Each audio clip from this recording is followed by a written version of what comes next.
ADHD를 치료하는 양약은 기본적으로 다 각성제에 해당한다고 볼 수 있습니다. 이런 각성제는 여러 가지 부작용을 유발할 수 있는데 그 중에 하나가 틱장애입니다. 또한 틱장애를 치료하는 약물의 부작용도 여러 가지이지만 그 중에 하나도 주의 집중력이 떨어지는, 즉 멍해지고 집중력이 떨어지는 그런 부작용을 일으키기도 합니다.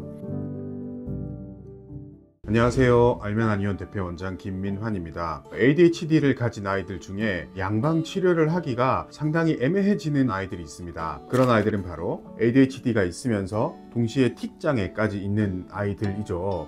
ADHD와 틱장애는 동시에 나타나는 경우가 상당히 많습니다. 왜 ADHD와 틱을 같이 가지고 있는 아이들은 양약 치료가 힘든지 알아보고 한의원에서는 이런 아이들을 어떤 식으로 치료하는지 알아보도록 하겠습니다. 먼저 ADHD와 틱장애는 동시에 나타나는 경우가 상당히 많습니다. 특히 만성 틱장애나 뚜렛 증후군의 경우에는 더더욱 그렇습니다. 만성 틱장애나 뚜렛 증후군을 가진 아이들 중에 ADHD가 동반되고 있는 아이들은 대략 50에서 60%에 해당한다고 알려져 있고, 특히 강박적인 성격까지 포함하면 대략 60% 정도가 동반되는 것으로 알려져 있습니다. 그리고 불안장애를 가지고 있는 아이도 한 30% 정도 해당하고요. 흥분이나 분노를 잘 조절하지 못하는 적대적 반항장애나 수맹장애를 가지고 있는 아이도 대략 25에서 30%에 해당하는 것으로 알려져 있습니다. 이렇게 단지 틱만 나타나는 경우도 있겠지만 복잡한 틱일수록, 즉 만성 틱장애나 뚜렛 증후군에 해당할수록 틱이 아닌 다른 신경질환과 동시에 나타나는 경우가 상당히 많습니다. 이렇게 다른 신경질환과 틱이 동시에 나타나는 경우는 몇 가지 특징을 보입니다. 첫 번째는 단순 틱으로 오기보다는 복합 틱으로 나타나는 경우가 많습니다. 그리고 더 심한 경우는 뚜렛으로 진단을 할 수 있을 정도로 복잡하게 나타나기도 하죠. 그리고 이런 형태의 틱은 아이가 자라면서 자연히 사라지지 않고 성인기까지 이어지는 경우가 많습니다. 그렇기 때문에 조기에 적절한 치료를 해주는 것이 더 중요하다고 할 수 있는 질환이죠.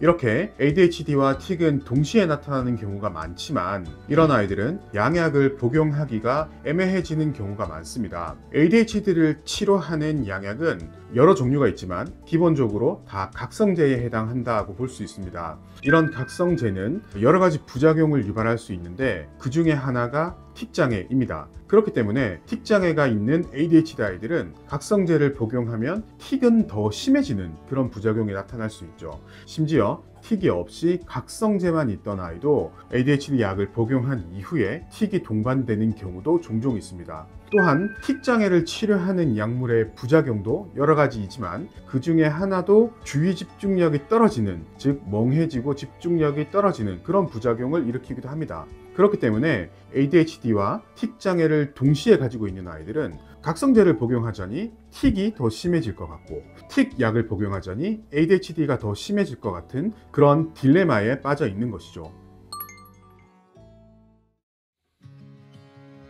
이렇게 동시에 나타나기 쉬운 이 두 질환을 치료하기 위해서는 몇 가지 지식이 있어야 합니다.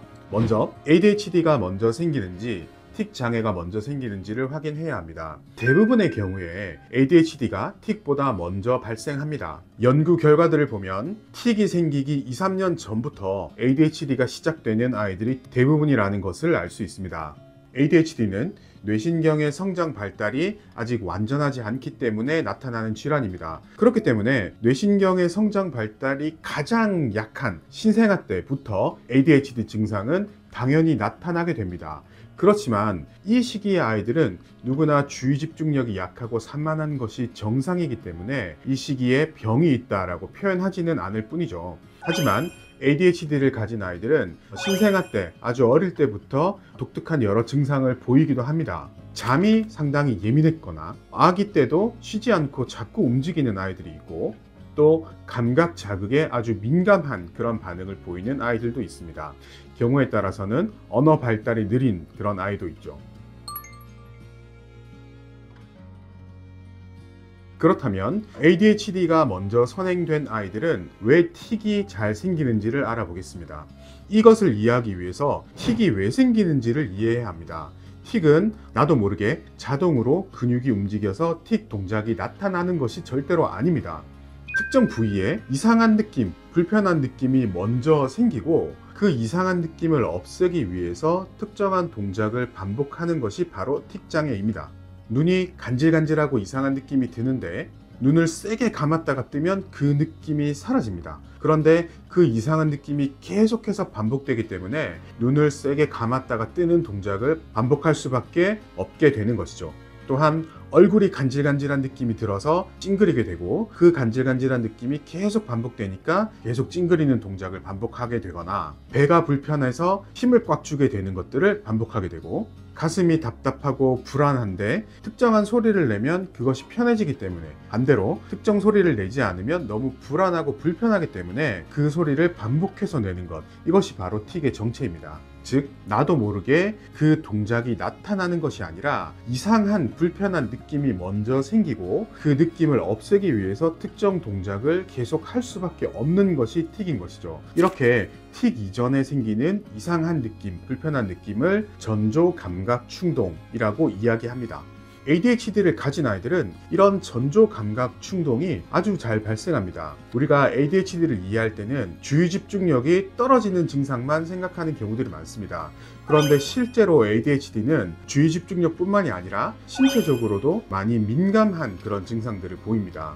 이전 영상에서도 이에 대해서 설명을 드렸는데요. 이 아이들은 촉감이 민감하거나 냄새에 민감하거나 여러 가지 자극에 민감한 모습들을 많이 보입니다. 이렇게 많이 민감하다 보니까 민감하지 않은 사람은 느끼지 못할, 불편해하지 않을 그럴 감각들이 느껴지게 됩니다. 그 이후에 그 이상한 느낌을 사라지게 하기 위해서 특정 동작을 반복하게 되는 것이죠. 이것이 바로 틱으로 연결되는 것입니다. 그렇기 때문에 ADHD를 가진 아이들은 틱을 쉽게 동반하게 되는 것입니다. 그리고 뇌 구조에서도 이것은 확인할 수 있습니다. ADHD는 뇌의 전두엽 영역의 발달이 늦어지는 것입니다. 즉 전두엽에서 도파민이란 신경 전달 물질의 활동이 떨어져 있는 것이죠. 반면에 틱장애는 전두엽이 아닌 뇌 안쪽, 뇌의 기저핵 부위에 도파민의 활동이 과다한 질환입니다. 이 두 질환이 뇌의 불균형 때문에 발생하는 서로 다른 질환이라는 의미죠. 뇌의 바깥쪽에 도파민이 부족해지면 상대적으로 뇌의 안쪽은 도파민이 과다해지기 쉽습니다. 그렇기 때문에 이 두 질환은 동시에 나타나기 쉬운 것이죠.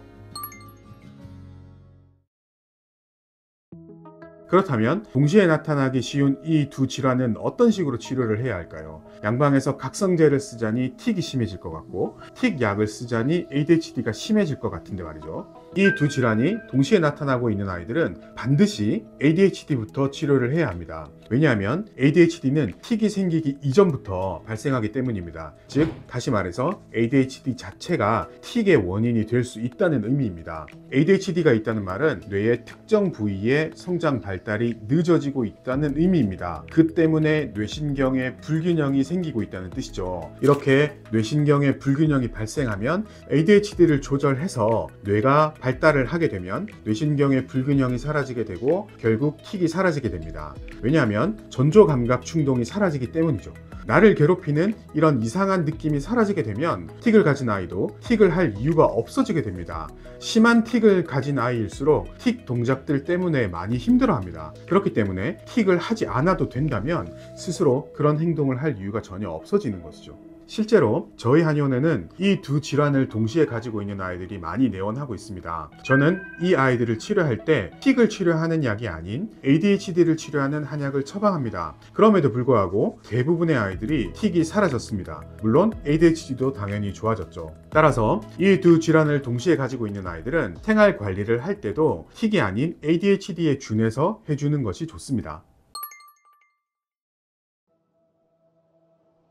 그렇다면 이런 의문이 들 수도 있습니다. 양약은 ADHD 약이 틱을 일으킬 수 있고 틱 약이 ADHD를 일으킬 수 있는데 한약이라고 이런 부작용이 나타나지 않는다는 보장이 있느냐라고 물어보실 수 있습니다. 네, 한약은 이런 부작용이 나타나지 않습니다. ADHD 약을 복용했을 때 틱이 심해지는 이유는 ADHD가 낫기 때문에 그런 것이 아니라 뇌를 각성시키는 약의 부작용이기 때문에 나타나는 것입니다.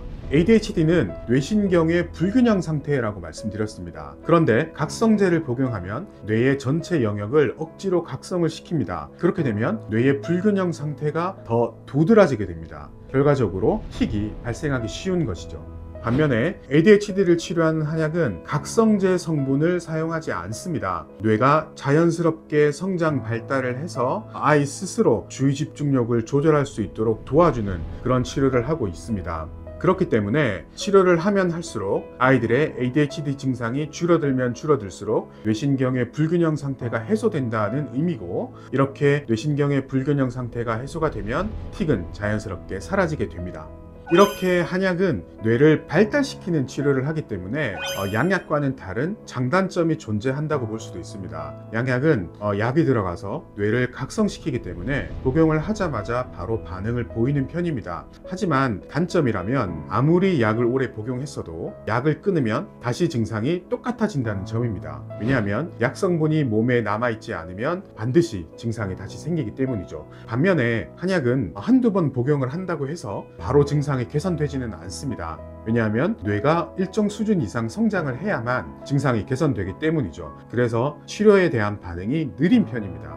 반면에 어느 정도 치료를 하고 나서는 한약을 끊는다고 하더라도 증상이 쉽게 다시 재발하지는 않습니다. 왜냐하면 뇌를 어느 정도 이상 키워놓은 상태이기 때문에 그 상태에서 약이 들어가지 않는다고 해서 뇌가 다시 퇴행하지는 않기 때문이죠. 따라서 만약에 우리 아이가 ADHD와 틱을 동시에 가지고 있다면 적절한 한약 치료를 통해서 뇌를 성장 발달시켜주는 것이 훨씬 더 효과적일 수 있습니다. 주위에 믿을 만한 한의원이 있으시다면 그 한의원으로 가셔서 아이 상태에 대해서 문의해 보시고 한약 치료를 받아보시길 권장드립니다. 감사합니다.